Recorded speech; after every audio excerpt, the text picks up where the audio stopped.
What's up, everybody? Welcome to the No Scrubs Allowed podcast. Seal's back with me this weekend. How you doing, Seal? Doing good, man. Doing good. My apologies for last week, everybody.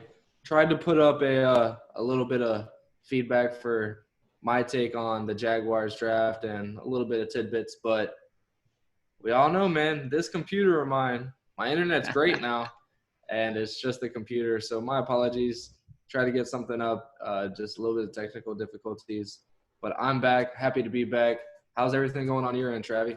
It's good. It's good. And I guess with your crappy computer, now's a good time to say that we are brought to you by Manscaped. So head over to manscaped.com. And if we can continue to get some sponsorships, maybe we can get a new computer. That could be step one in our process. But manscaped.com, enter the code No Scrubs at checkout, all one word, and get 20% off plus free shipping. So, yeah, everything's good. I've been doing a lot of stuff around the house because I'm working from home. So I put up this awesome UCF wall hanging thing right behind me. And if you can't tell, because if you're watching on YouTube, you can't see the thing because it's right where I sit, which is really annoying. But it's back there. You guys can see it. I'll have it moved by next week to where it's on one of these two sides, or I'll move my seat or something. But I also have a Gators visor chilling right here because it was just Steve Spurrier's birthday, 75th birthday. This is the visor, the tribute to him. So it's got his fake signature on it. Pretty cool. I just got that as a tribute to him when he retired the last time when he was back in Florida or whatever he's doing with Florida. I got it for him. So happy birthday to him. I'm trying to get some sports stuff around the house because right now it's completely empty, as you guys can see. So if we need to be on the video, we need to not be empty. But we have some football stuff that we want to talk about before we get too far into just talking about my apartment here. So let's talk about football. So after the draft now, we actually have some stuff that's starting to roll. We thought there might have been some signees before the draft, but that didn't happen. So now there's some after the draft. And which one do you want to start with? Let's talk about some quarterback stuff. We got a lot of quarterbacks to talk about. Yeah, the signing for Jameis, I tried to touch on a little bit there. That news broke after you recorded last week. But I love it. It takes away the thought of, okay, I don't know what went on. Apparently that was the only offer. We were thinking he got an offer from Pittsburgh, but that came out to be false. Nothing from the Patriots, which is crazy because, 5,000 yards, 30-plus touchdowns says a lot. If you have confidence in your system, you should feel like you're able to knock down those 30 interceptions. And how can that type of arm not help your team out if you're Bill Belichick and you're the wizard that he is, and Josh Daniels and all that stuff? That was crazy to me that they didn't even talk or try to touch base with him. Yeah, but that's not really a Bill Belichick special. He doesn't deal with the quarterbacks that have problems. He deals with like the developmental side of these quarterbacks, or not even. He's been dealing with Tom Brady forever, but he doesn't do mistakes. You've seen even some of the better guys, when they make mistakes, they're gone the next year, even when they're at the height of their powers in the media's eyes. So that's not the way that Bill Belichick runs his camp. It's not too surprising, but I think it would have helped them. Obviously, I think Jameis is, for all the flack that I give him, and I'm happy to see him go, but every time he was playing, we were in games, we were also very close to losing games every time because of him as well. But we never really got blown out when he was our quarterback. So we always had that opportunity, but the Patriots believe in Stidham, man. And Stidham mania is gonna happen when he wins his first 2-3 games in a row, and we're gonna see why the Patriots did what they did.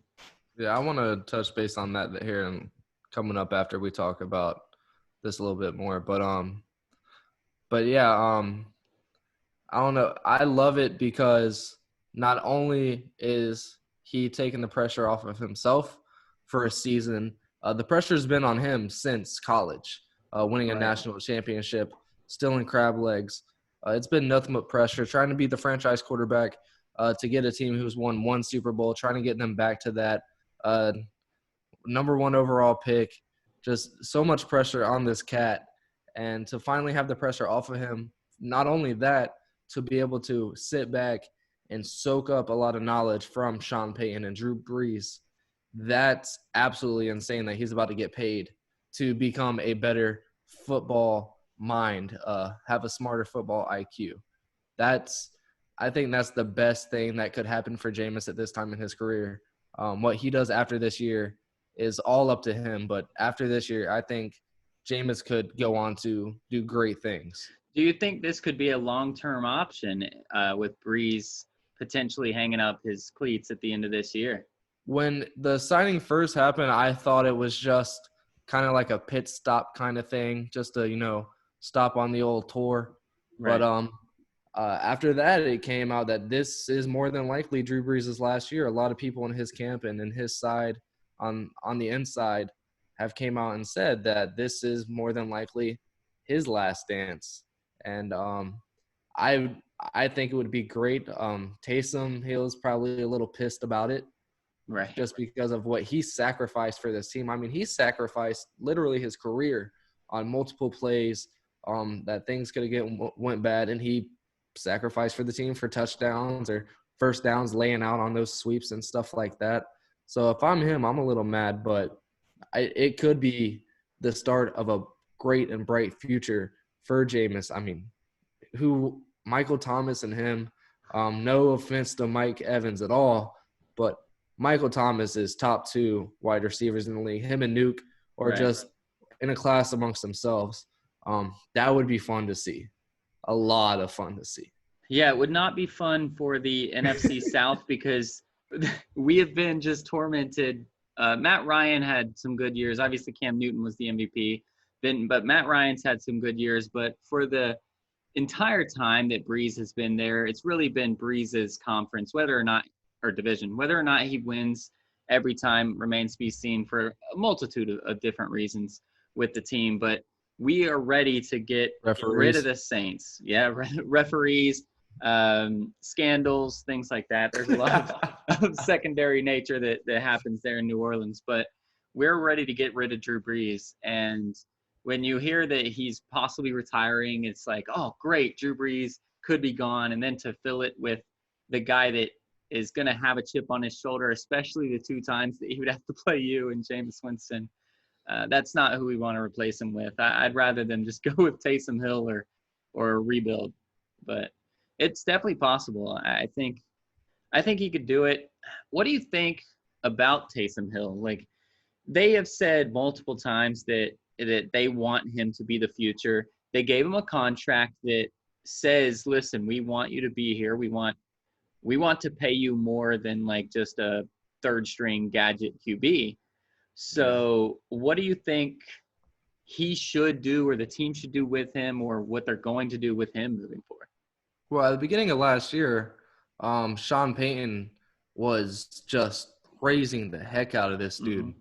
Mm-hmm. And first round tender on the guy, you can't get him unless you give up a first round pick. No matter what it is, you got to add on a first round pick. Just praising the dude.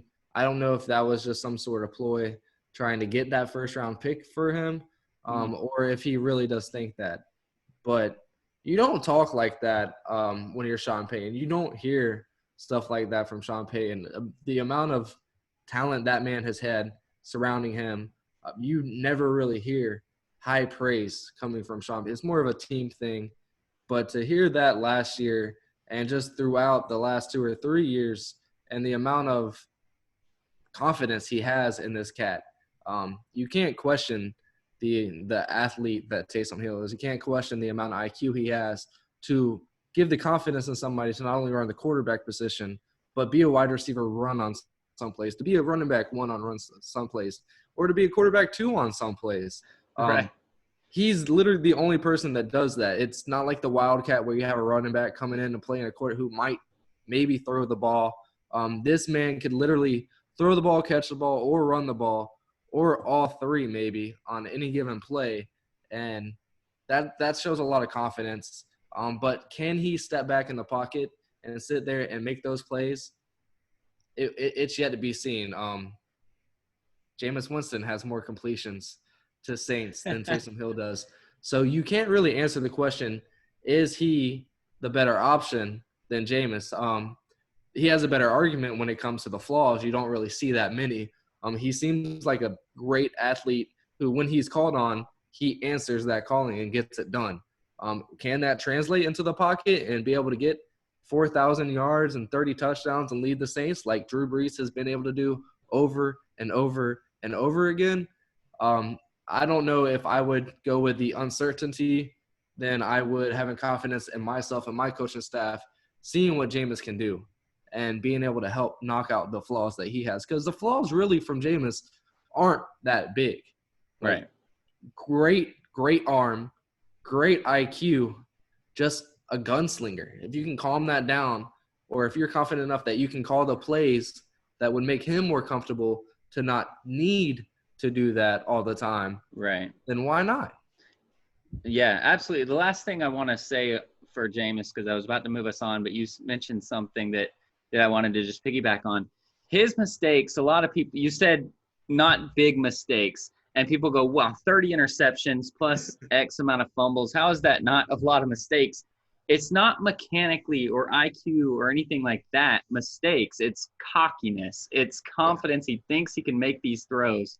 And so I wanted to piggyback on you there, just kind of explain too, like why we both think it's not a big mistakes that he's making. It's just a cockiness you don't get those issue. you don't get those duck arm interceptions.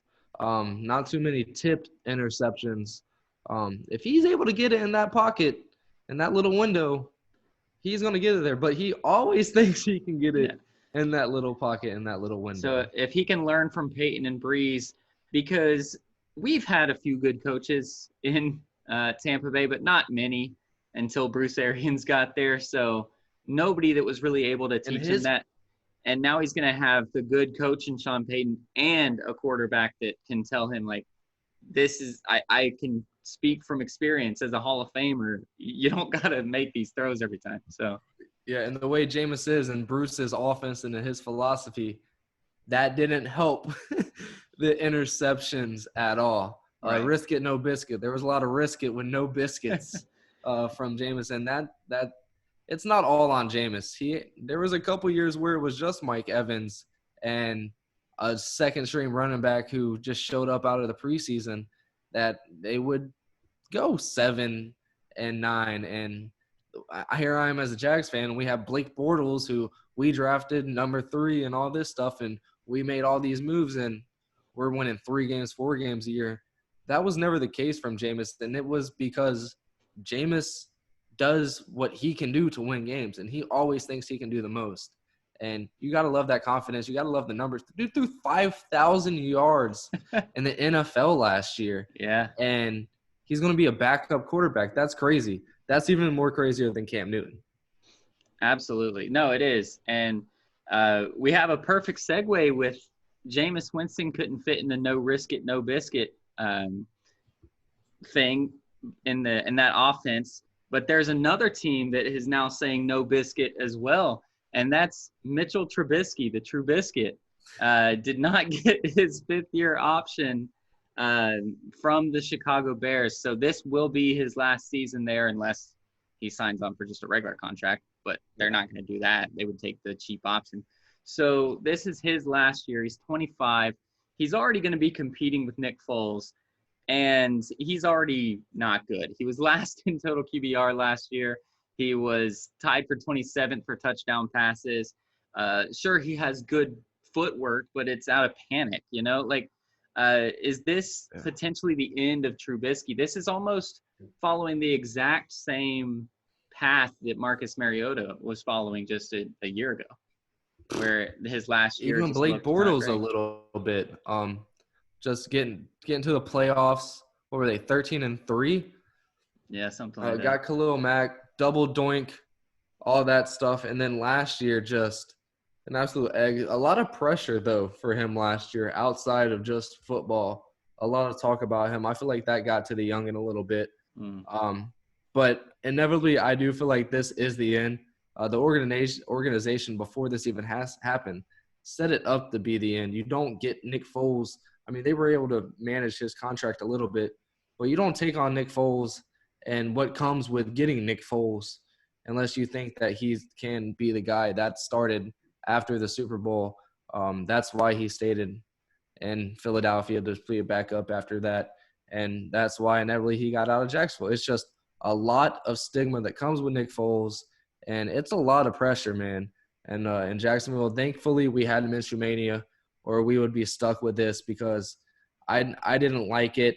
Unfortunately, he got injured first game, but just all the hype and the stigma that surrounded with Nick Foles is not his fault at all. The guy has been a great backup, but the runs he has in the postseason hasn't been ignored and can't really be ignored. But to have that come in, you can't ignore that. Mitchell is going to have a lot more pressure this year than he did last year, and I don't think it's set up to go well. Last year they had to keep going with him because who were they going to start behind? Was it Chase Daniel that was behind him last year? I believe so. No. They still went 8-8 last year. You're going to go with the person that you traded up for in the draft to get, and Mitchell Trubisky, and you're going to stick it out with him. That's what you have. This year they have Nick Foles. He has a Super Bowl ring. He's came and got a team to the playoffs twice. So he's not going to have that much of a leash this year. And I think it was a no-brainer for the organization to pull that fifth-year option. And it stinks for him. He looked like he was going to have the bright future after year 2. Year 3 didn't go good. And year 4 is already off to a bad start when we don't even know when football is even going to start. Right. So assuming they have a training camp, who's your starter out of training camp in Chicago? And if it's Mitch Trubisky, how many weeks do you think he's a starter before he gets pulled?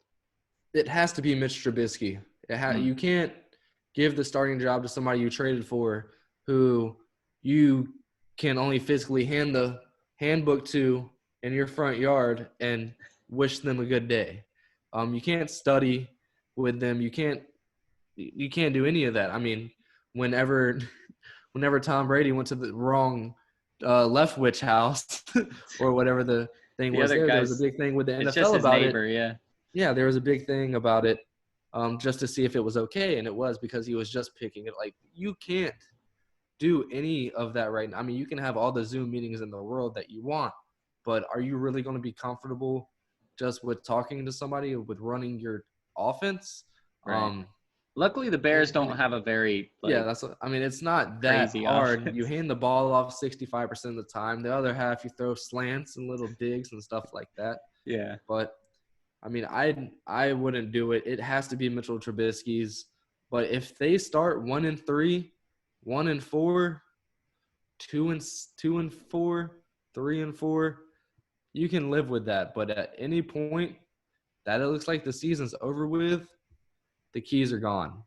I don't think that you can get – I mean, if they're 0-4, it's done. If they don't have a win 4 games into the season, that's the first kind of evaluation period that teams have with themselves. If they're 0-4, it's done. The keys are given to Nick Foles, and you're just riding the waves then and just wishing a couple years ago y'all would have got that field goal in the uprights and had a better story to give with Mitchell Trubisky. Well, I agree with you about him coming out of training camp as the starter, but I'm giving him 2 weeks to get a win. Wow. If he's 1-1, he's good. But if he goes 0-2 in the first 2 weeks, he's out. Other than that, I think they'll evaluate at the quarter mark, like you said. But first 2 weeks, they think they're a playoff team. They've said multiple times they think they're a playoff team. They're a playoff defense, and they went 8-8 after all that craziness with all of his last place numbers. So if they go 0-2 and he's got the last place numbers again, and it just doesn't look like it's coming out, Foles will get a chance. Maybe halftime of the third game or something like that. But 2 weeks is what I'm giving him. So. But before we take a break real quick, you said you wanted to get back to Stidham. So let's talk a little bit about Stidham, and then we'll take a quick break. So talk to me about Stidham. Yeah, not even so much about Stidham, just the lack of voice being talked about him from the Patriots camp. Not too much talk, not a lot of action. They didn't do anything really, and they did what they do. A lot of third and fourth round picks. A lot of people who on most teams would be special teamers, but they're going to find a way for these cats to play a lot of big roles. But nobody who's going to go up against Stidham in quarterback competition. But they really haven't came out and solidified the fact that he is their future quarterback. They're confident in his abilities. That's about all you get. They're confident in what Stidham can do. Not he's our guy. He's number one. And it just makes me wonder, is Cam inevitably going to get signed by the Patriots? It depends on what his contract is, man. And I feel like that's what's going on. The Patriots won't use I feel like that money. both sides want it to happen. Yeah. They're just trying to – Cam's hard-headed. Belichick doesn't give money out. Kraft is making a lot of money off of Belichick being the head coach and running the team the way he does. I just feel like they're in constant talks and they're finding a way to make it work. I just feel like it's inevitable. Just the lack of conversation about Stidham being the guy going into 2020. Well, like I said, he can't expect too much money. The Patriots are not going to spend that on a quarterback, especially one with question marks. And they have a lot of money to spend right now. And they don't need to spend it on defense. They don't have Gronk's contracts. They don't need to spend it on defense. They have a pretty good defense already. They need wide receiver help, but if you don't have a QB that can throw it to them, then it doesn't matter anyway. So I can see it happening, but not for big money. So that's just the Patriot way. Belichick, if he has his way about it, is not going to let Kraft spend money on Cam Newton. Yeah, I feel like if it does, it's going to be like a 21, 22, 1 year kind of thing. Not a lot, but not a little chunk change either for what 15, 16 million is what Tom Brady was averaging. Right. In New England. It'll definitely be 1 year for Cam. Anywhere he goes, I think. He's just too big of a question mark to sign multiple years. Yeah. And I love it. I think it would be a great pickup. It's no Tom Brady, but it's definitely no Jeff Stidham either. I'm excited to see what Stidham can do, mostly because I'm ready for the Patriots not to win the Super Bowl. And he was the guy coming out of high school apparently. Yeah, I saw that. Don't know much about the guy. He went like to 3 different colleges or something before he ended up, what was it, Auburn, right, with Gus Malzahn. So he was supposed to go to Texas, or not went to. He was supposed to go to Texas Tech out of high school. Bro. What's that? So did Baker, didn't he? Yeah, I think so. But like Stidham was supposed to go. This is just off the top of my head. I was listening to another story about it. He was supposed to go to Texas Tech, and when he went on his recruiting visit was when Pat Mahomes threw for like 500 yards against Texas. And so Stidham was like, well, guess I'm not going to start there. So he decommitted from there. And then he went like committed to Mississippi State or somewhere else. And there was a scandal. So he decommitted again before going to Auburn. So he's been all over the place. Not really. Or I think he went 1 year at that other place. And then there was the scandal or something. So he's bounced around. He hasn't had a chance to really show his worth, but we'll see. I mean, we'll see. He wasn't anything great at Auburn. Auburn has always been all defense and miracles, kind of. That's it. They're a miracle team. Yeah. Unless he's returning kicks, then he's not the guy at Auburn. Exactly. But Auburn hasn't been bad. So when he was at Auburn, he wasn't bad in the SEC. Best defense. I don't care what anybody says about the SEC. When he was there, yeah, for sure. Always the best at defense. Even still. LSU is well, this is not a college podcast, but or not right now, at least. Even though we're wearing our college Speaking of LSU, yeah, isn't it crazy that everybody that went offensive player, that everybody on offense that graduated and went to play football is still playing football? Yeah, every eligible offensive player for LSU either got drafted or signed as an undrafted free agent. That is unbelievable. So shout out to the Tigers. That's unbelievable, even for the best of the best. That's really cool. That's respect. All right. But so real quick, what's up? Before we get to our little break, I talking about Mitchell Trubisky and the sponsors are gonna get mad. 5th-year options. Yeah, 5th-year options. The Jaguars did a little declining as well. on Leonard Fournette coming after he wouldn't mind Cam Newton being the quarterback for Jacksonville and then being put on the trade block. We decided to decline his fifth-year option, which is very disappointing coming after a great year from Fournette, top 5 running back in the league last year. Only 3 touchdowns, but that has a lot to do with our offensive play calling last year and just being stuck in the red zone and just having a lot of offense. But 3 touchdowns, over 1,400 yards last year, I believe, 500 less receiving yards. This is off at the top of the dome. I'm not sure the exact numbers, but and then to go 2 years before that, 2017, being a workhorse, getting that team to the AFC Championship game, had a bad 2018 in the offseason, came out saying, time to grow up, time to go to work, be a professional, and to have the year he had last year and to reward him with a no guarantees for after this year, bucko. It's kind of disappointing. It kind of makes me feel like Tom Coughlin's still in the front office. I don't like it. It's something that he would have definitely done.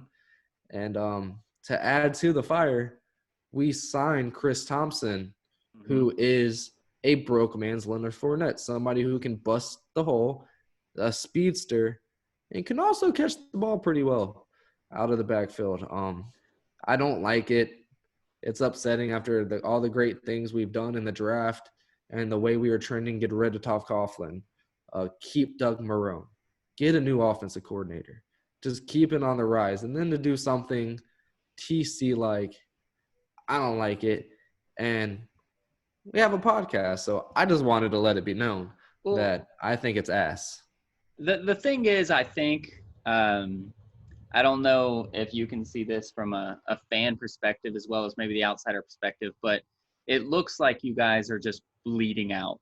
And I think you're doing everything you can to stop this bleeding from hemorrhaging.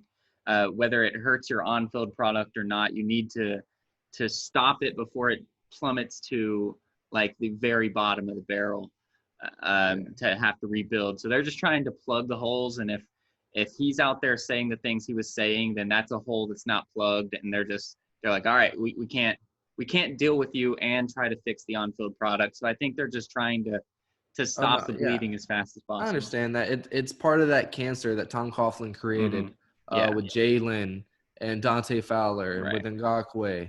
And but I just feel like that 2017 team, they're boys, bro. They're like 72 Dolphins boys. Like all of them cats love each other. They are brothers. And so I know that he has a little bit of aggression and angst towards the organization. He never once really came out. On Twitter, he defends his boys, but he never really spoke stupid until the last 2 or 3 months. Yeah. And I get that they see that as a cancer stemming from the past and they want to get rid of it. Be the better man. He's not Jalen. I hope they talked to him. I hope they didn't just do something.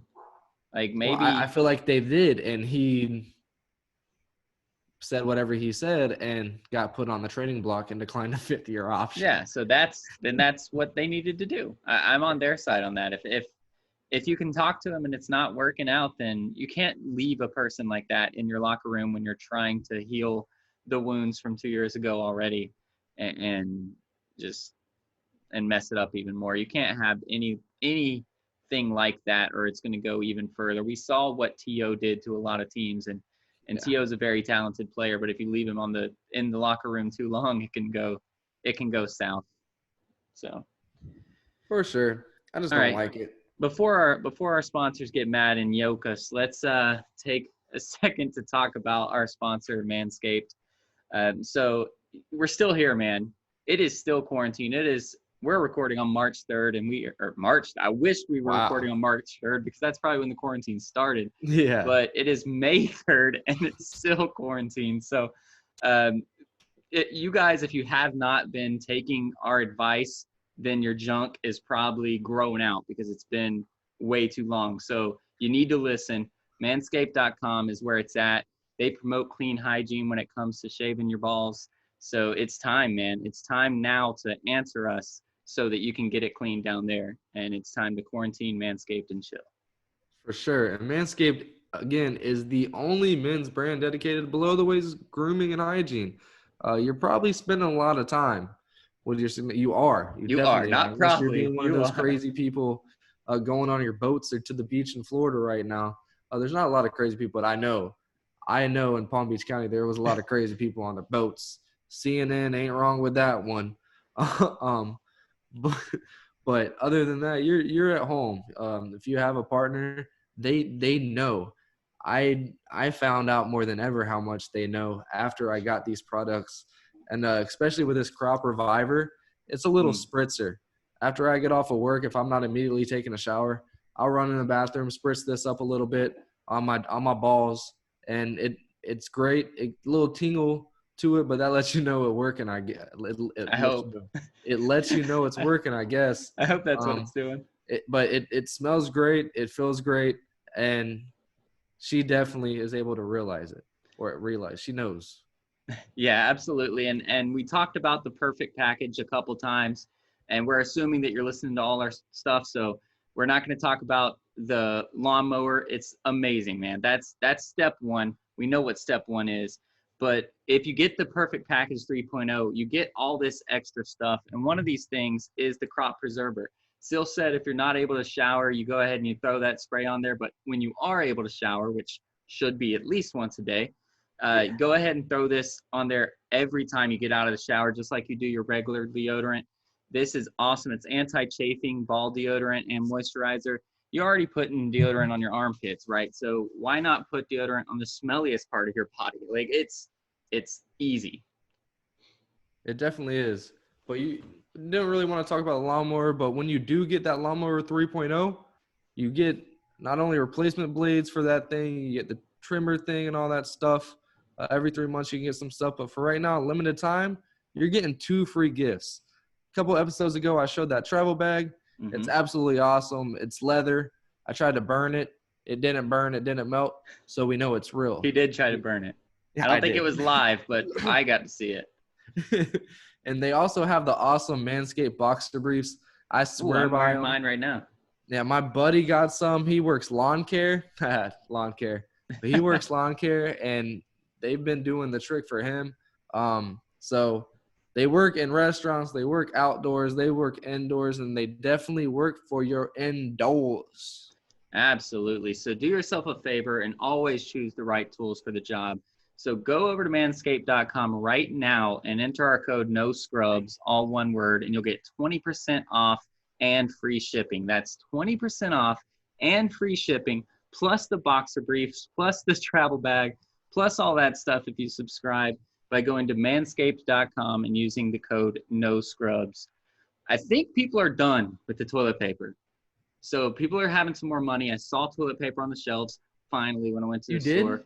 I did. So people might have some more money. Time now to load up on Manscaped products. It's time to help your relationship out because we still have, at least out in California, there's no end date on this quarantine. So help your relationship out, your partner, your body, and your balls. Well, thank you. All right. So we're kind of done talking about football now. We want to talk about a few other things that are happening because the sports world is trying to ramp up. And one of the organizations doing that, I talked about it in very briefly last week. That is the UFC.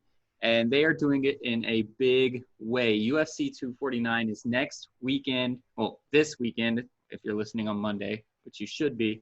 It's this weekend, May 9th. It's unbelievable. It is ridiculously long. You can go, man. You can talk on the thing. We're allowed to talk. So Seal's going to the bathroom. I don't know why he doesn't talk. He makes me do charades. But UFC is hitting hard with this. I talked about it before.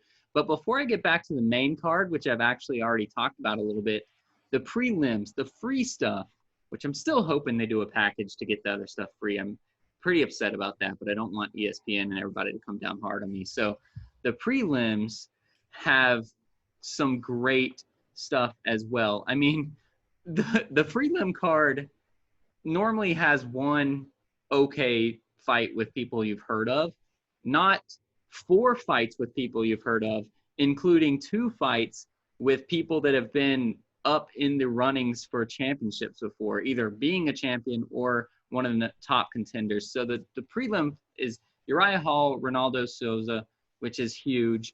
And then Michelle Watterson, Carla Esparza, strawweight fight. Michelle Watterson is one of the best, and apparently Esparza is ranked higher than her. I haven't actually watched her fight, but if she's ranked higher than Watterson, that's awesome. And then you get to the big guys. Fabricio Verdum versus Alexei Oleinik. Alexei Oleinik has fought a couple times for the belt, hasn't won it, but he's right there, ready to fight. And then, of course, the main event for the prelim. So if you're not going to pay the way too expensive, I'm not going to call them out for how much it is, but it's still too expensive. Make it cheaper. We're all quarantined here. But anyways, if you're not going to pay that, you want the free one, they added a main event to the free that is Anthony Pettis, former welterweight champion, versus Donald Cerrone, I believe also nope, he fought a couple times and lost, I think. But if you want it, sorry, Cowboy. But Cowboy Donald Cerrone versus Anthony Pettis for the welterweight bout in the free prelims. That's before getting to the main card. How ridiculous is that, Seal? That the free one has that stuff on it. It's absolutely crazy. I don't think outside of the coronavirus you would ever see this. No. I love it. You love it. You've been calling for this. Yeah, I think every time I get pay-per-view, the reason I'm upset about pay-per-view right now, just to reel that boat back in a little bit, is we like to go hang out with our friends and we buy it. It's whatever, $70, whatever it is. But we have 8 to 10 people there. We grab it all. We all Venmo each other. One guy buys pizza. One guy buys the fight. One guy buys the alcohol. And it all works out. But right now, our governor is telling us we have to stay here. I'm not trying to pay the $70 to watch it by myself with the pizza, with the beer, maybe call some friends on Zoom, and they're all also paying that much money. It's ridiculous. But anyways, that boat can go out to sea again now. But I think they should always have a main event for the prelims because not everybody's going to buy the stuff. And it doesn't always have to be Anthony Pettis versus Donald Cerrone. But if they do people like that Alexei Oleinik versus Fabricio Verdum fight as the main event, every single UFC, I think, should have that. So I'm very happy that at least the coronavirus has brought us that little innovation that maybe they'll stick with. Yeah, for sure. But even in the females bouts, for a lot of people who watch UFC, Carla Esparza, Michelle Watterson is a big deal. Those 3 fights in the prelims, along with the Uriah Hall fight, those are big deals, and I'm excited to see that for free before. Well, now I'm clicking the early prelims. I'm just making sure we're not missing anything here. Okay, the early prelims still look like early prelims. I'm sure they're good fighters. One guy's ranked 13th in welterweight, so good for him. Yeah, there's a lot of good fights, but those 3 fights, the 2 you were talking about with Cowboy and Oleinik, and then the women's fights, those are big deals. In any card, those could be the top 3 fights of the night. Right. It's awesome. It's phenomenal. But then when you get into the actual pay-per-view, you got Greg Hardy, who just seems to be getting better and better and better. And he kind of got a guy thrown at him that's not supposed to be up to his pace. They keep giving Greg Hardy people that he's supposed to win, and fans get upset about that, but they're trying to build him into the product. Most of these fighters have an amateur career. Greg Hardy does not. So he's getting these fights he's supposed to kind of win. Yorgan De Castro is great, by the way. It's not like he's just supposed to win because this guy stinks, but the Greg Hardy should be able to win, I think. So it's up in the air, but I'm happy that they do that. Let him get his feet wet even better. Other than his no contest, he's looked really good. So just let him keep doing that. And that's just the first fight. It's unbelievable. Yeah, and then you got Jeremy Stevens, who a lot of people are familiar with, against Calvin Kattar. That's going to be a great fight. Calvin Kattar's on the up and up. I broke my computer. Sorry. Oh, no. I think that's going to be probably the quicker fight of the night. But I'm excited for the main event for the pay-per-view. I definitely want to see Dominic Cruz come out and – oh, wait, that's That's not the not main even one. the main event, which is Yeah, I stupid. know, but Well, which I guess that's a great – I there's want to two see Dominic belts. Cruz beat the crap out Is of that what Hendrick. you're calling for? Yeah. Are we? I Should we I make want a to see it. I live love bet Dominic right Cruz. now for something? Not money. We're Huh? not a gambling podcast, but should we do some sort of? Because Cejudo's gonna beat Dominic Cruz. Pretty sure. I don't want to see it. All right, if you don't want to put your money where your mouth is. Oh no. I love Dominic Cruz, but I absolutely cannot stand Tony Ferguson. I hate Mm, that's the one thing I hate about this coronavirus is Khabib isn't was gonna able to smash. have his natural Ah. training and be able to Khabib smash Tony Ferguson, if you will. Hopefully Ferguson wins. He should win. He Supposed should to beat win. Gaethje, but He's a hell of a lot longer. He's a way better fighter, but he's a cocky son. well, And the thing about Tony Ferguson is he does not get tired, yeah, and Gaethje will do that as well, to where he doesn't get tired. But this is a 5-round fight, and Ferguson has shown over and over and over and over again that he goes 100% for 5 rounds, 3 rounds, 8 rounds if they had it. He doesn't care. He doesn't get tired. It's yeah, gonna but be Gaethje can sneak you, and that's what I'm scared of. yeah. Is him sneaking Tony and putting him in night mode, and we don't get to see the Ferguson Khabib that we The wanted thing to is, see. Gaethje throws a lot of hands, and if Ferguson can withstand it, like he has multiple times, he dodges really well. He doesn't get hit all that much. Then I think Gaethje's just going to eventually get tired out, and Ferguson will beat him in like the 4th or 5th round. That's what I'm hoping for. But that's not even to say that we'll get Khabib versus Ferguson. This was supposed to be the 3rd attempt, I believe, at Khabib versus Ferguson. Khabib pulled out once. Ferguson has pulled out once. Now Khabib has pulled out again. So who knows if we're ever going to get that fight? We have to. 5 years ago, I would have said probably not, but Dana White has been giving the fans what they've wanted for the last 5 years. It was like 2015, 2016, Mayweather, Yeah. McGregor. Well, hopefully Ferguson doesn't get broken. Hopefully he wins, but hopefully he wins without getting super beat up, so he can have a quick turnaround. Ferguson's known for quick turnarounds. He'll be willing to do it, but he's also a little baby when it comes to Khabib. So for sure. Khabib wants to fight in August, apparently. that's what I'm saying. So if Ferguson can go without getting too hurt, win the game, that's what, 6 months or 3 months? Oh my gosh. So he'll have to take a month to recover.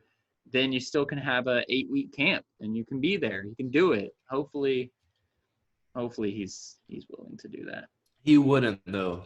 Not against Khabib. Probably not. He's a little baby. He'd want like 5-6 months because he's yeah. But anyways, tune in, try to find it, pitch, get with us, tweet at us, tweet at the UFC, tweet at ESPN, whoever's showing this thing. Get us a package that we can do something to a quarantine package that we can watch this thing for cheaper, because it's ridiculous. Yes, it is. But another fighter who was absolutely ridiculous and this came up in the headlines this past week, who hasn't fought in a long time. Mike Tyson came out and said that he is down to fight some exhibition matches for charities. Right. And the video they showed, he looks great. He looks like he would beat my ass. Well, he would. He would beat your ass if he was in a wheelchair. I love it. I don't know who he's going to fight. I don't know if it would just be some kind of like retired fighters thing, or if it's some up and comers. You get a minute in the ring with Tyson. Good luck, don't die type of thing. But whatever it is, they can take my money. I'm down. If it was a $30 pay-per-view, I'm down. I'll find the money.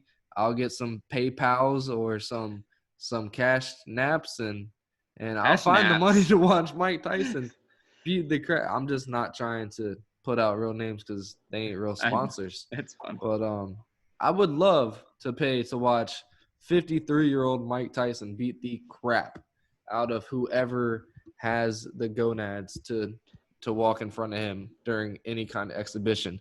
Because from what I saw in that video, I don't think when it comes to fighting, Mike Tyson would be able to turn the notch down at all. I don't know how great that dial would be at 100 for a 53-year-old man, but for Mike Tyson, it's probably better than most 25-year-old men. Well, the thing is with it being charity, they can make it like a 3-round fight to where he's not, because he's not going to go 12 rounds. He would never, he didn't do that when he was actually fighting. So he's not going to go 12 rounds. They'll just make it a little 3-round thing, try to last or outpunch Mike Tyson for 3 rounds. And I wouldn't want to be the guy getting in the ring either. But when I saw that post come out and that video come out, I went and I watched his very first title fight when he won the title. And Okay. man, it's just unbelievable. Boxing nowadays is not where boxing was even before us. I mean, growing up, it was my dad telling me about these boxing Yep. matches because the guys I liked weren't even on par with the Holyfield, Ali, Tyson, Yeah, Frazier, Sugar those Ray would guys. have got murked. So, By so them. I've watched a lot of it because I really enjoy boxing. If you haven't though, YouTube it. There's so much on YouTube. Just Mike Tyson knockouts. Even if you just want to see knockouts, it's hilarious and it's awesome. And I hope he knocks somebody out at 53 or whatever age he is. I hope he knocks somebody out. That'd be great. I hope that's one of the first things they do when this coronavirus is lifted. I hope that's not something that they have in the works for the next 8, 9, 12 months. I mean, if it's for charity, like people are willing to do stuff for charity. So, Oh, uh, yeah. so some boxer will come out and just say like, I'll fight him with different gloves, like the smaller gloves, don't get hurt or whatever they got to do. But somebody He's will do wearing it pillows if he's for fighting charity. me. Maybe some guy, maybe he'll just get out there and show off his skills with a guy with pads, and the guy with pads hits him back. I don't know, but they'll do something. It'll be fun. What else do we got? What else do we got? So before we end, we want to talk about The Last Dance, but we want to let you guys know because there's spoilers. But do you have anything else first before we talk about that? Not really, man. Same as always, excited for sports. NASCAR is coming back without fans. Tokyo found a way to have or Thailand found a way to have baseball come back to finish their season. They're playing with Um, masks, I saw. That's really yeah, yeah. We're looking for ways to finish our NBA season. mm-hmm. One of those being Las Vegas or Disney, and it's becoming a very real possibility. Right. The only thing is all these guys, grown men with families, being away from their families for 3 months, and all these young cats with no families, and a lot of youth in them wanting to go out and have fun. It's a big risk, and if they can find a way to get those cats to agree to that and 100%, that'd be awesome. I'm very excited to see what comes out of that, what comes to fruition in the next week with that. But over the last 3 or 4 days, that's became of a bigger and bigger chance of happening, and I'm very excited for that. Me too. The issue is how many guys does it take to say no, or what profile of guys does it take to say no? If somebody like, obviously, if LeBron says, I want to stay at home with my family, which we already know he said he wants to play, but if somebody like that said it, it would probably be over. But what level of person to say, what level of playoff contending player that says, guys, I really don't want to do this. Do you think the NBA would still say, sorry, then you stay home, but we're still doing this? Like if James Harden said, I want to stay home with my family or whatever, do you think the NBA Yes. would cave? No, I just feel like that they would give whoever was facing them in the first round the bye since they would probably win either way. And but if it's if it's somebody like Jimmy Buckets and Pat Riley and a team like that, an organization like that with as much tenure as they have and voice that they have to come out and say we're not willing to sacrifice. Or Chris Paul or somebody like that, which I don't know if they're in the Yeah, playoffs. or Chris Paul, who people are highly tout him as a voice of players in the NBA, something like that. James Harden doesn't really have too much of a voice in the NBA or really in when it comes to postseason, but LeBron, Pat Riley, people like that, those organizations, it would be the biggest voices of a reasoning, whether it be to play or to not play. But the NBA really has been isolated a lot since they were playing. They were the Right. organization that was going on. They were the organization that had a doctor run onto the court to say that Rudy Gobert had coronavirus. So they've been way more contained than any other league has. For MLB, for NASCAR, for the NFL, it's just been stay at home, stay safe. For these guys, they've been getting tested. I mean, not everybody has been tested. That's another issue, is being able to have the amount of tests that they need to make sure everybody on a regular basis is being tested and stuff like that. They don't want to do that when there's hundreds of thousands of millions of people in America who aren't able to receive those same tests, which I think is very noble of the commission to do. It's the smart thing to do. It's the right thing to do.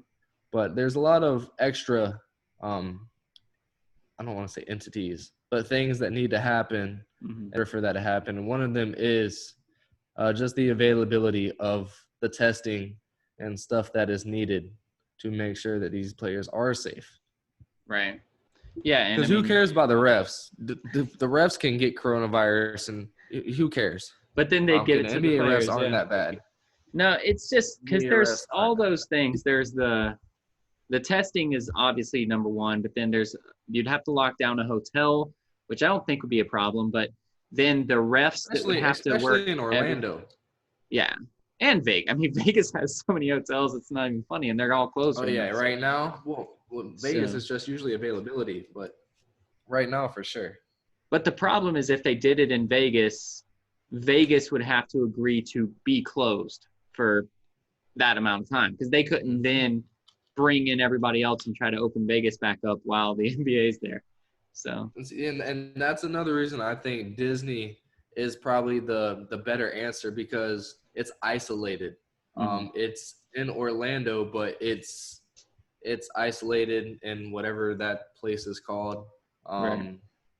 But it's a way you can seclude people more than you can in Vegas. I'm not sure of you went to the summer league. You're more aware of what they have out there. I don't think they do it where the summer league is, though, because the stadiums are too big and they don't want those big arenas.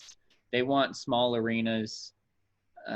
So even though that's where the Thomas and Mack Center and Cox Pavilion are, it would be really great if they could find a way to make the big arenas look small, because it's two arenas that are linked by a tunnel.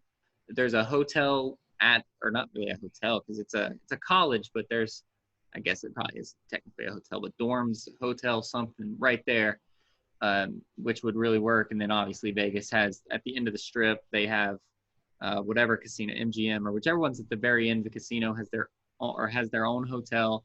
They have room for a little makeshift court they could make, probably multiple courts. So they would be able to do it, but I think Orlando would be able to do it easier, and it's much more secluded, like you said. Yeah, you don't just go to Orlando and there's Disney, the way that Vegas is. So yeah, and the way Disney is, I mean, if they weren't worried about, like, I don't know what they would be worried about, but they could potentially play 5-6 games at one time in Orlando with the facilities they have. That's what they do. They do it just like there Summer League. They do it like Summer League, crazy. just playing, I think so.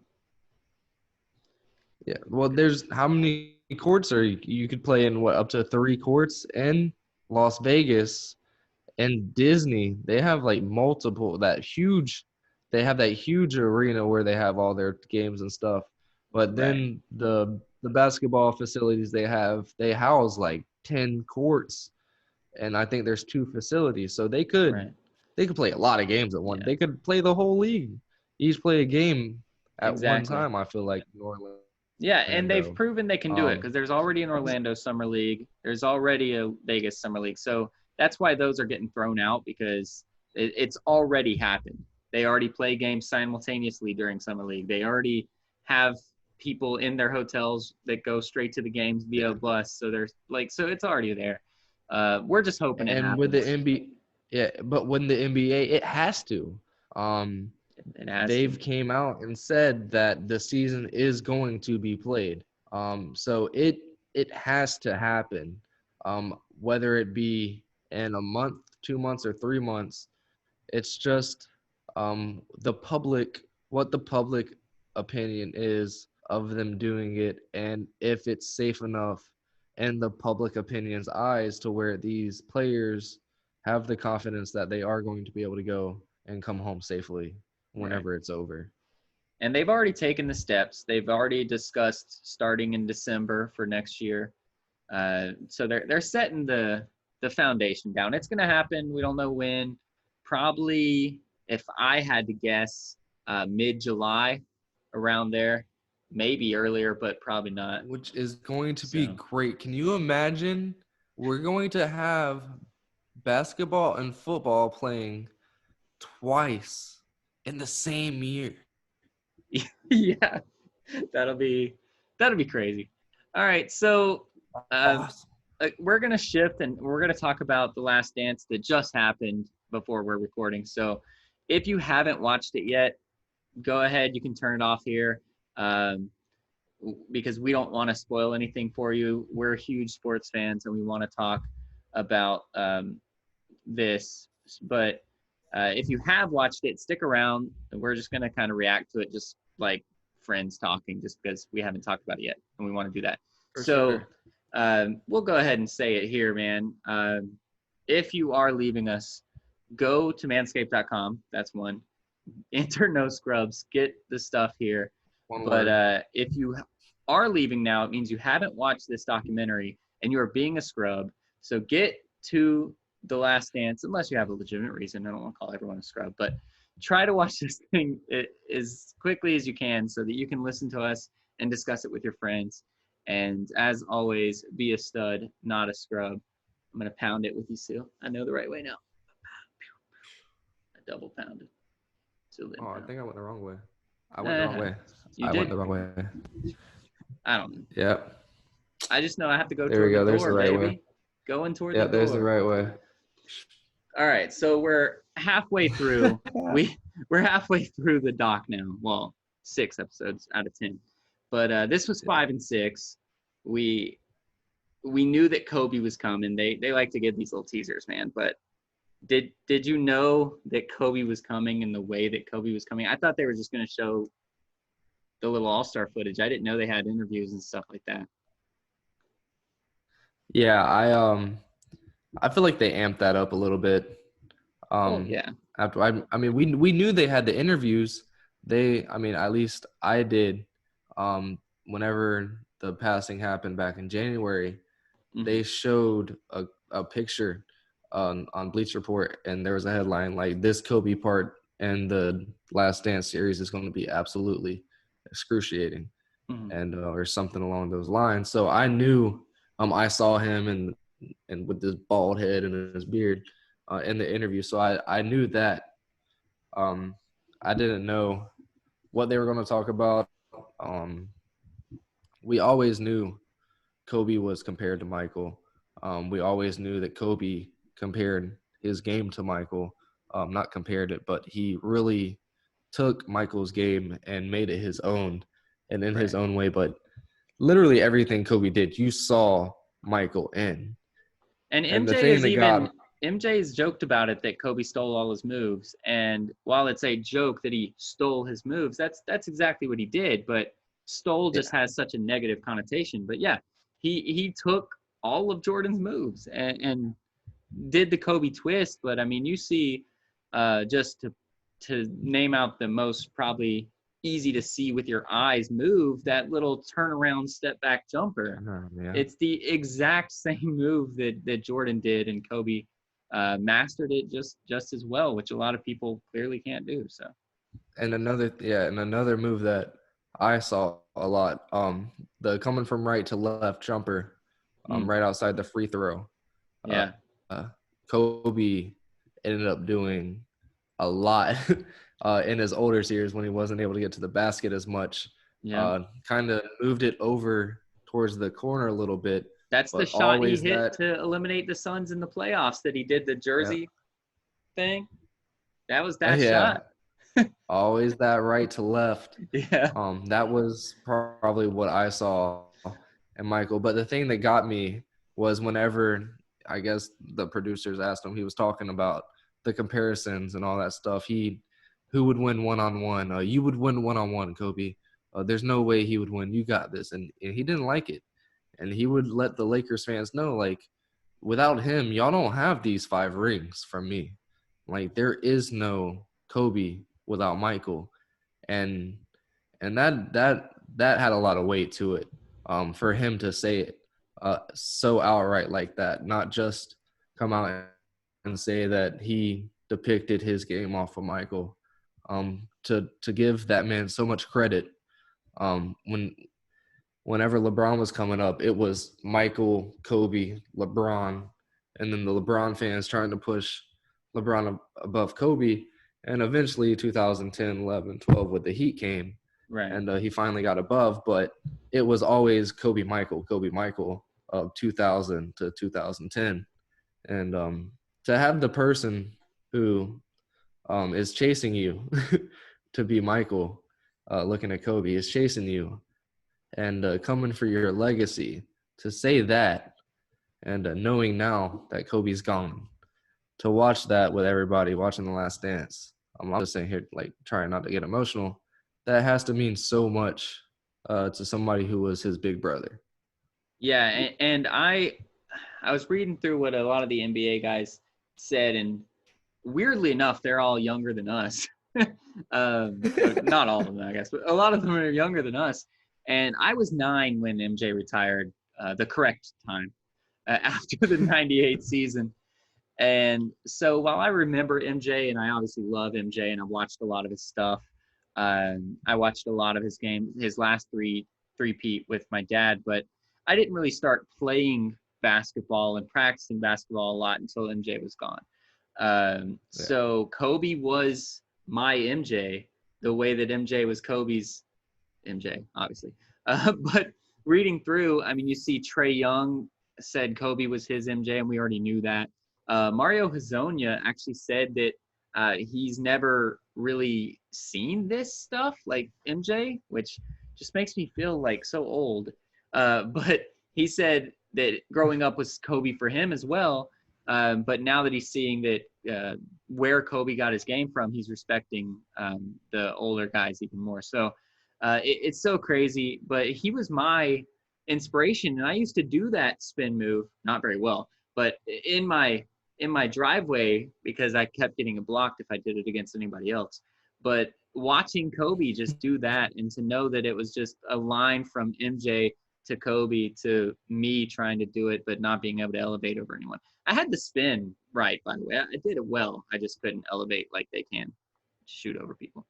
But I remember. he was my MJ as well. He was the guy that I watched day in and day out to learn from. Obviously, Steve Nash as well, once I learned that I can't do what Kobe does. But I mean, did you watch him with the same level? I know you're obviously not a Lakers fan in the slightest, but when you tried to like build your game, who did you use mostly? Vince, but more with his perimeter. Obviously, you Right. know me. I love to shoot the ball, and I love to shoot it at the elbows, just because that's where Vince had all of his success. That was my spot. Then I learned that the corner three was easier, so then I would become the black hole later on in my life. and just sit out in the corner and wait on people to pass me the ball and not move around That's right. whatsoever. Vince did that So later in life too. So yeah. So I definitely loved Vince, looked up to Vince. That was my guy growing up, just because of the hype and that he had around him. My family, all football, all NASCAR. First basketball, me and my brother probably first basketball lovers in the family for sure. So a lot of it was watching on your own. And I love the Cavs, but outside of that, Zydrunas Ilgauskas was the only player, and I wasn't 7 foot. I knew I wasn't going to be 7 foot. So the player with the pop at that time was Insanity. mm-hmm. So that's who I idolized growing up. That's who I Nice. wanted to be. And I knew there was no way I was ever going to do 360 dunks or throw my elbow into the rim. But I knew I could definitely shoot the ball, and I could shoot it well. And he could as well, and he could get to whatever spot he wanted to. And he was able to horizontally move very easily to be able to get to those elbows and get those threes up. And that's what that's my focus and what I was mimicking my game after. Nice. Yeah, like I said, I was Kobe at And first, then and the then Dirk, realized I the wasn't Dirk Kobe. fadeaway. Yep. Once I realized Yeah, I wasn't Kobe, I went to Steve Nash and just tried to be him, because that's the short white guy that I could try to be, because I couldn't do the things that Kobe did, but not a lot of people could. So anyway, back to the doc. One of the things that just freaking threw me for a loop, MJ wanted Adidas, bro. What would have happened if MJ signed with Adidas instead of Nike? Instead I of feel like the Jumpman, same. baby. I feel like the same exact thing. Both companies really back then were in the same kind of thing. I mean, Adidas was actually up on Nike. It was But they were pointed in the dot. soccer, I believe, Yeah, only yeah. for the most Nike part. was more of a track. It Right. was more of a track company, and Adidas was soccer, and soccer's worldwide. Mm-hmm. And people wore Adidas around a Just lot to school more. and stuff, like just to Yeah, chill with. as a sneaker Yeah. than they did Nike. So I feel like either way, his brand was going to inevitably outshine the brand that signed him, whether it had been Nike or Adidas. I mean, do I think that Adidas would have been able to run it up with the company that Nike has came to be? Absolutely not. The owner of Nike, the founder of Nike, is an absolute whiz when it comes to marketing and innovation. You don't hear that about whoever the crap founded Adidas and created Adidas. Right. So I think it was a better move for Nike, and they definitely came out better than Adidas would have. But inevitably, it would have been the same way. The Jordan brand would have came to be what it is today. It didn't matter who signed him. Like the cat said, they thought they might have been able to sell, what was it, like 6 million shoes in 4 years? I think they said 3 million. Yeah, and they ended up selling 170 million in the Yeah. first year. It didn't matter who got the shoe made. As Right. long as it had Jordan on it, it was going to sell. Yeah. Well, big props, huge props to Jordan's agent, man. I mean, people, and myself included, don't really know what an agent does, other than just Yeah. they run the business. But most people, They take your money. that's exactly what it is. Most people like us, just regular normal fans, think all they do is take this guy that's making a ton of money and basically take all his money, because they're not playing the game. They're not out there actually earning the thing. They're riding coattails. Big props to this man, this agent, that we saw a little bit inside about what kind of things he did, to where he was negotiating and saying, listen, if you're not making him the exclusive guy, and he has to have a shoe right away, he has to have this, he wasn't going to budge on that. And that's something that's really awesome, that the agent, we got to kind of peel back the layers of what it really takes to be an agent. And who knows what he had to go through, but he wasn't going to back down on any of those things that they wanted. So big ups to him. And I like how he was a little stubborn with MJ as well. I mean, you have this guy who you're trying to represent and have everybody coming at all angles. and you're trying to bring his head from the clowns and try to get him navigated. To have the balls to call his parents Yeah. and get them to talk to him, that was a bold move there, Scotty. Yeah, he could have kicked him to the curb like that. Oh, That would have been a great time. I mean, what better time when you tell him you don't want to do it, yeah. and then you have your old man and your mom coming to you and telling you that you need to listen to this guy and go on that trip to Oregon or wherever they went. Yeah, I'd probably would have been like, dude, I already told you, why are you going to my parents? And I nipped it in the butt then. But hey, good for the agent, a very smart man. Yeah. That was probably the best decision Jordan made. But like Jordan said, if he would have had 2 points, 2 assists, 2 rebounds in his career, the shoe wouldn't have sold. So it all came down to Jordan, which is why I feel like inevitably he could have signed with friggin' Puma back then. I don't know if Puma was a thing back then. Probably not, and they would have – his shoe would have sold. And, hey, man, shout out to him going to MSG for the last time, bringing out the shoes he hadn't worn in 12 years. Yeah, that's crazy, dude. To have I don't even have – which obviously I didn't play in Madison Square Garden. I would have kept my shoes. But I can't even think about wearing shoes from like a year ago. I have my cleat from baseball in 11th grade. Mine completely blew out. I actually wore my high school cleats all the way through to North Carolina when I was up at North Carolina. They eventually just blew. They died. Yeah, and I had I forget what others. I think I had my Iversons. I had to throw those out. They were disgusting. They were absolutely disgusting. I have just my Durants are the only basketball shoes I have. I have a couple of cleats, and that's about it. My favorite shoe to wear playing basketball was my T-Max, which was Reebok. I actually loved Reebok. The D Roses, they were very light. I liked my Iversons. I played in Iversons all through high school. That was my Reebok gets overlooked. Speaking of Reebok, how about I love how he was like, whenever they were doing the Olympics, he's like, ain't nobody gonna hide that shit the way I'm about to hide it. Believe that. And perfectly, you can't tell him to move an American flag. With the biggest smirk in the world. Got him. And but how crazy is that he is not willing to show another brand when he's doing something that, I mean, they are sponsoring the Olympics. If you're not going to wear the brand, you almost can't go to the Olympics. But he was like, you know what? I'm bigger than this. I don't care. Well, I feel like that's a thing. It's a known thing. I mean, back then, I feel like it was a much newer waters for players to be able to voice their, no, I'm not doing that. I have my own brand. Right. Like nowadays, you see the NBA not wanting Lonzo to have the big baller thing tattoo, so he had to cover it up for a little bit. But then, like you can't. People are going to be able to do what they want to do. They can wear whatever shoes they want now. I think that was the start of that process, that thinking to where player empowerment when it comes to their sponsors and their rights as a player and their contracts. But they still didn't want it. Like it said, if you didn't wear your uniform, your Reebok uniform in the warm-ups, you weren't going to be able to get your medal. Right.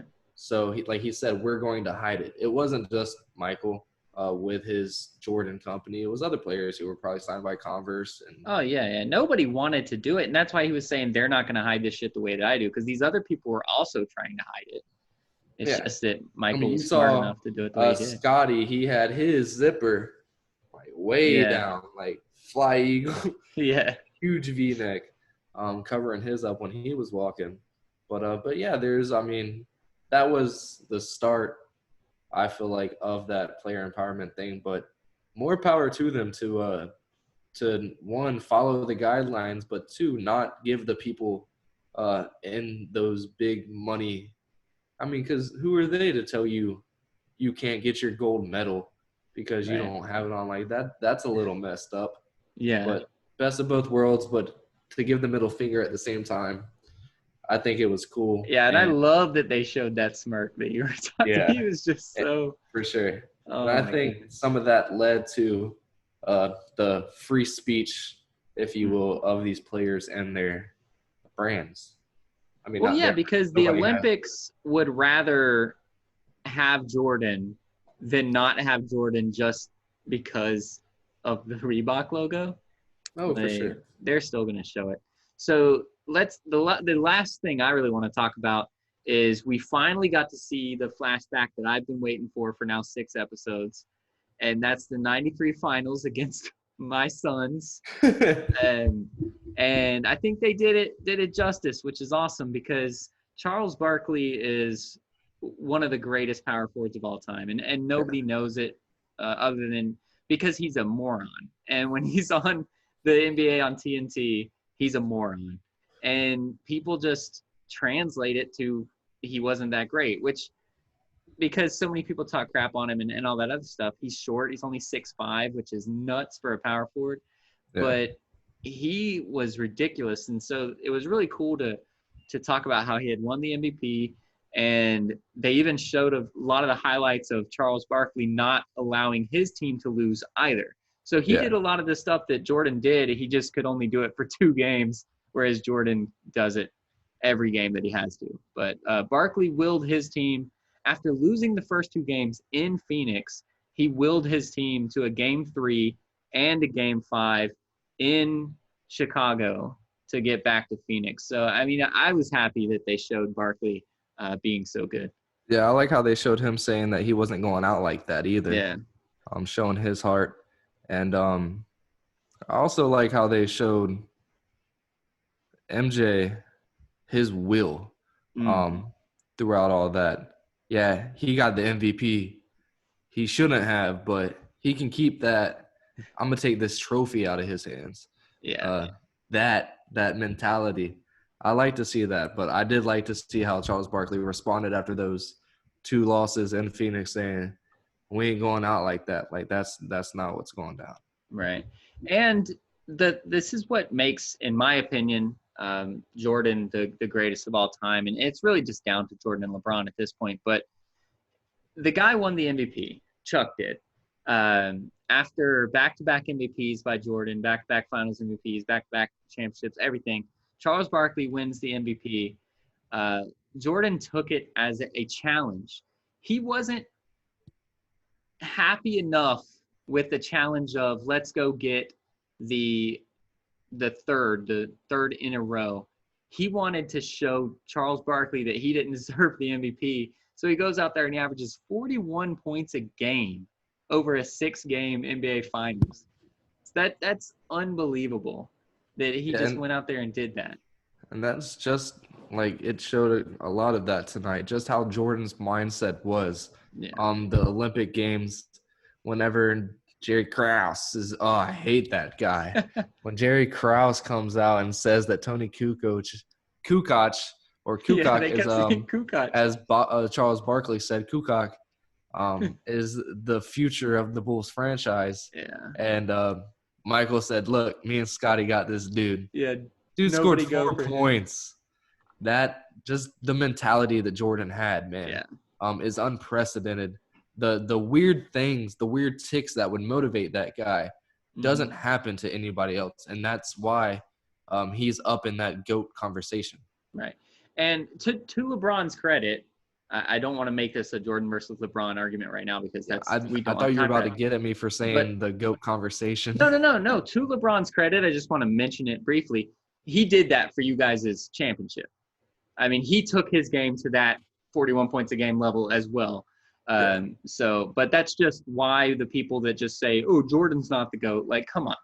He does stuff like this. It's got to be talked about. They're both those two stand above the rest. But it's just cool that you get to see now the stuff we missed because we were just too young to see it. What else do you have to talk about? Yeah, for sure. I from this? mean, we definitely we're seeing that with all the response from these young NBA players. Just I want to say the naivety, just the lack of knowledge you have from those days. I mean, unfortunately, Michael's mindset was he was going to walk away from the game years before he had to be drug off the court. That was cool to see too. Then he inevitably changed his mind. Yeah. And a lot of these young cats get the Wizards, Jordan, in their mind. And that's a lot of what I remember. I remember a couple of these flashbacks, but from what I remember when I was older is the Wizards Jordan, who was slow and had heart, I think he all the still heart. averaged 20-something a game. Yeah, had all the heart in the world, but didn't do the things that Michael Jordan did as a Bull. And I Well, he think that's also had what a a lot of really these. terrible team. Yeah, I mean he didn't have a great team, leading up to what 94, 95. Yeah. It was pretty much him and Pippen and a whole bunch of role players just willing, and Michael Jordan scoring 35, 45 points a game Right. and just being the best player and dominating.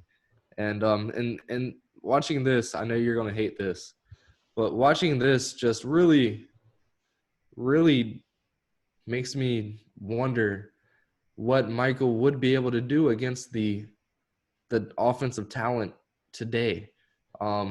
We saw tonight, Kobe talked about the game back then was a lot of old heads, a lot of people who had ran the league for a long time. Nowadays, you got Nurkic on the Nuggets, who's what, 24 years old? Something, yeah. Absolutely crazy, obliterating people with just the laziest of finesse. Then you have these cats like Luka Doncic, just all these young cats who are coming in, but still, with the season not going on right now, you're still talking about LeBron in the same aspect. Exactly. If Kevin Durant wasn't hurt, you'd be talking about him, but you're still talking about LeBron at what, 20 years in the league almost. Getting there, yeah. The dude's been a monster for a very long time, and you still don't have to drag him off the court. And watching these, you have Charles Barkley you're going up against. You have Patrick Ewing. Right. You're not going up against Kyrie. You're not going up against Steph. Well, they didn't have the Clay. guards for sure. Yeah. I mean, So obviously Magic he went up against, but the best guards he was facing were like the John Stockton types. yeah, I mean, and the best argument really is that Mavs over the Heat title. Is that team was a close rendition of those 90s teams, with the way they played and the physicality of which they played and the big boy ball that they played with Nurk. It was a good transition, I guess you would say, from 90s to the new age, with the finesseness as well. But I just can only imagine what it would be like with Jordan had the same run with the same team.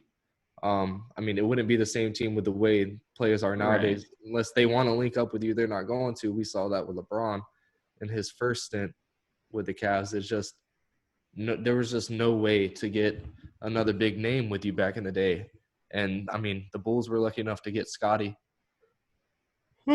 just because of I don't know how all that crap happened with Scottie and the Sonics and the trading and just the undervalue of him.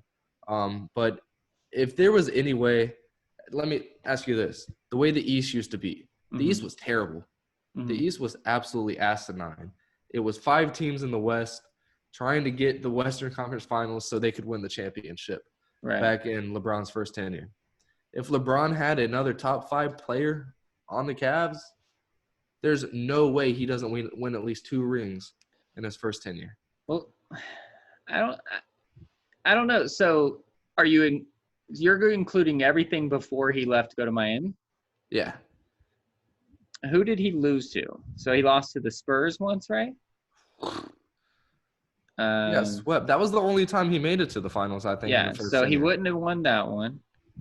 We were what teams would he have beaten is what I'm saying. Like there's not Pistons. We lost to the Pistons, I think, 2 times. Yeah, because they were in the finals back-to-back years, right? We lost to the Pacers.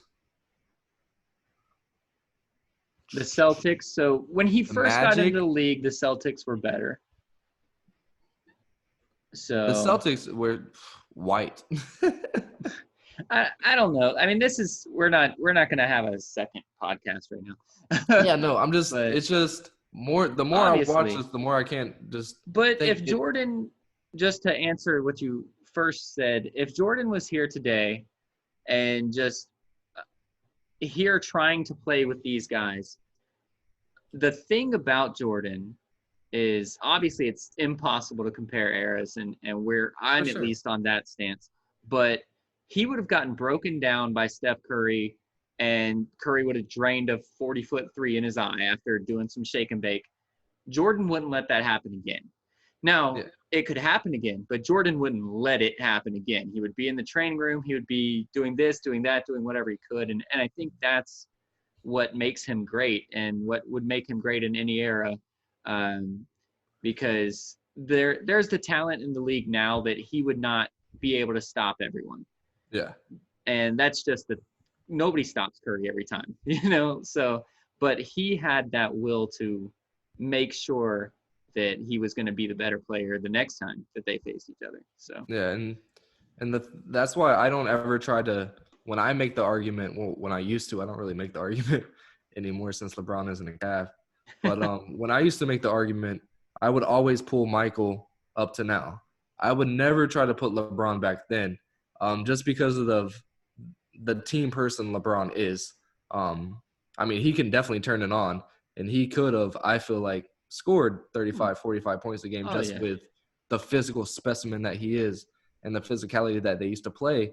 I don't think it would have got to him that much. I think he would have absolutely demolished the bad boy Pistons and just bulldozed them and gave Isaac, because he runs point a lot. He would have yeah. knocked Isaiah one time and smacked Dennis one good time Yeah, too. but you saw what Jordan did to the Ewing and Oakley Knicks. I mean, he was going to the hole, getting just creamed, and he still dominated them.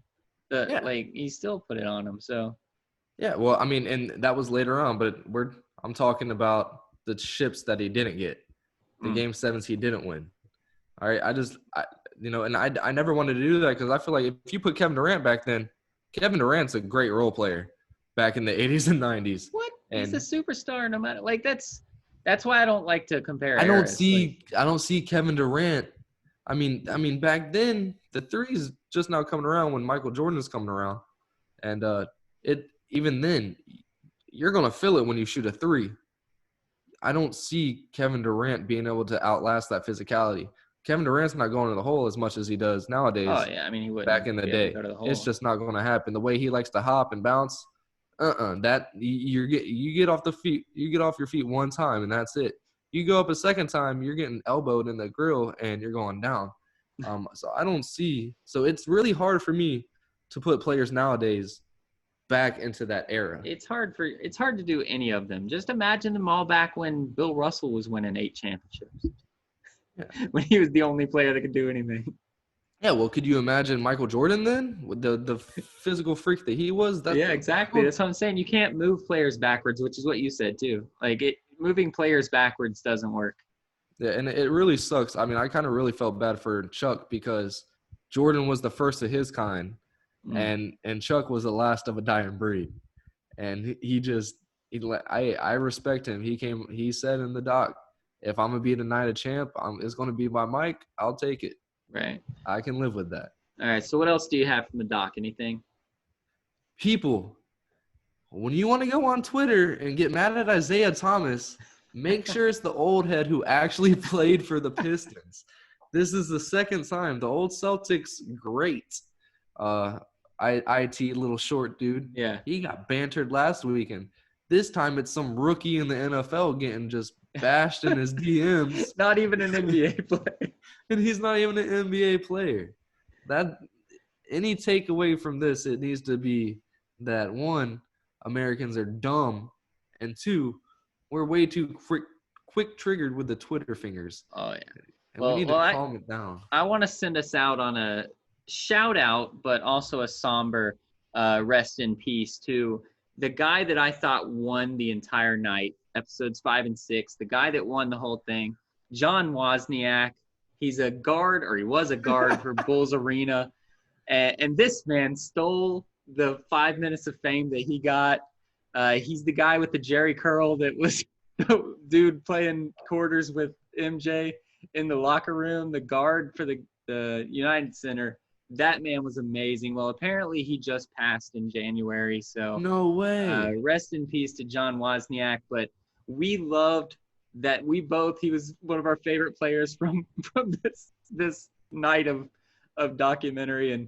And I loved him so much I had to look him up, and I saw that he passed in January. So That's great. shout out to him wherever he is now and his Yes. family. But rest in peace, John Wozniak. You stole the show for me tonight. You are the stud of tonight. So be like John Wozniak and be a stud, not a scrub. I got